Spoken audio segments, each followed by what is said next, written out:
धनतेरस के दिन मम्मी हो गई इमोशनल, क्यों हुई वो गाइस आपको पूरा ब्लॉग देखने के बाद पता चलेगा।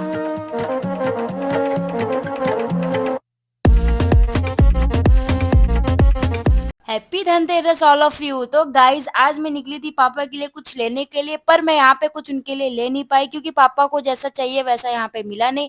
फिर मैंने सोचा क्यों ना मैं अपनी मम्मी के लिए कुछ ले लेती हूँ क्योंकि धनतेरस है और आज सबको कुछ ना कुछ चढ़ाना पड़ता है। तो मैंने फाइनली मम्मी के लिए ले लिया है। अब चलते हैं और मम्मी को सरप्राइज देते हैं। यस दोस्तों, और मैंने यहाँ पे झाड़ू भी ले लिया। एंड गाइज यहाँ पे मैं आप लोग को ये बताने की कोशिश कर रही हूँ कि पिछले कुछ टाइम से हमारा जो दिन था वो बहुत खराब चल रहा था और उसकी वजह से घर में मेरे सब मतलब 1 साल 2 साल हो जाते थे, कुछ मम्मी धनतेरस के दिन चढ़ा नहीं पाती थी। मैंने मम्मी को कुछ देर पहले कॉल किया कि मम्मी पूजा करना है, क्या चढ़ा रही हो? तो मम्मी बोली कि क्या चढ़ाऊँ मैं? कुछ नहीं चढ़ा रही हूँ, तुम आओ घर पे, चाय पियो, मेरे को दुकान पे जाना है पप्पा के पास। तो मैंने बोला ठीक है, मैंने मम्मी को बताया नहीं कि मैंने कुछ लिया है तुम्हारे लिए। तो उसके बाद मैं बोली कि ठीक है मम्मी मैं आ रही हूँ, मम्मी ने बोला कि हाँ ठीक है जल्दी से आ जा। तो चलो अब चलते हैं, मम्मी को सरप्राइज देते हैं और मम्मी का फेस रिएक्शन देखते हैं कि मम्मी को क्या लग रहा है, कैसा फील हो रहा है। क्योंकि मेरी मम्मी को पता है कि मैं कुछ नहीं, मम्मी को इतना पता है कि अगर वो बाहर गई है तो कुछ ना कुछ सिक्का वगैरह लाएगी।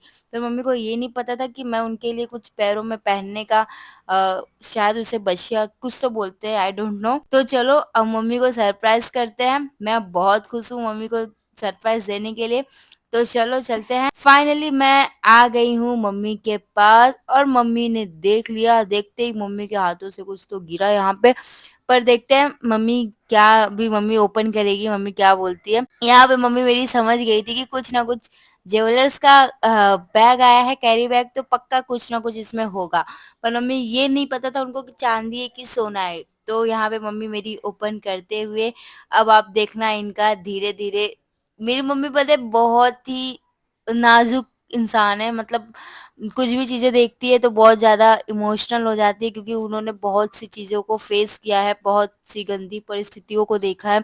उनके 3 बच्चे, तीनों पे कुछ आती है तो सबसे ज्यादा टेंशन मम्मी को होता है, पापा से भी ज्यादा। और यहाँ पे मेरी मम्मी बहुत ज्यादा इमोशनल हो गई थी। अ, मैं भी बहुत ज़्यादा हो गई थी, पर मैंने बहुत कंट्रोल किया खुद को क्योंकि मैंने बहुत टाइम बाद ये चीज़ें मेरे मतलब सही हुई है। 1 डेढ़ साल हो गया चीज़ें सही होने में। तो उससे ज़्यादा तो मैं हुई थी, पर कोई बात नहीं, बुरा समय आता है, जाता है। अ, कभी भी चीज़ों को देख के घबराओ मत, जो भी चीज़ें हैं वो चली जाएगी। फिर यहाँ पे मेरी मम्मी फ़ोन करके मेरे पापा को, मेरी बहन को, सबको फ़ोन करके लगी रोने कि अब थोड़ा-थोड़ा देवी माँ हमारा सुन रही हैं, चीज़ें सही हो रही है, वापस किसी की नज़र ना लगे। बस वही सब मम्मी बोल के इमोशनल हो रही थी। क्या है ना गाइज़ कि हमारे लाइफ़ में अच्छे लोग हैं तो उससे ज़्यादा बुरे लोग भी हैं जो हमारा कभी अच्छा नहीं चाहते। पर कोई बात नहीं, जिनके ऊपर भगवान का साया है उसका कोई कुछ नहीं कर सकता। मैं तो यही मानती हूँ। तो चलो अब बहुत हो गया बातें, अब बनाते हैं रंगोली। मैंने रंगोली यहाँ पे बना लिया था और पूजा भी कर लिया था। मम्मी गई थी पापा को चाय लेके क्योंकि हमारा शॉप है, आप सबको पता होगा। और यहाँ पे मैं बहुत ज़्यादा खाना-वाना बना के थक गई थी क्योंकि सुबह से मैं निकली थी। वो ब्लॉग भी बहुत जल्दी आएगा मैं कहाँ गई थी। फिर यहाँ पे सब तैयारी मम्मी शुरू कर दी थी पूजा करने का और यहाँ पे मेरी मम्मी बहुत खुश थी और उनको देख के मैं भी बहुत खुश थी। तो यहाँ पे मेरी मम्मी पूजा कर रही है और मैं बहुत ज़्यादा थक गई थी, मुझे नींद आ रही थी, पर क्या कर सकते हैं, पूजा करना था। उसके बाद हम लोग ने किया पूजा, मम्मी ने भी बहुत प्यार से पूजा किया और ये देखो हम लोग ने चढ़ाया है। और गाइस चलो अब मैं चली वॉक करने खा पी के, चलो बाय-बाय, मिलते हैं जल्दी नेक्स्ट ब्लॉग में।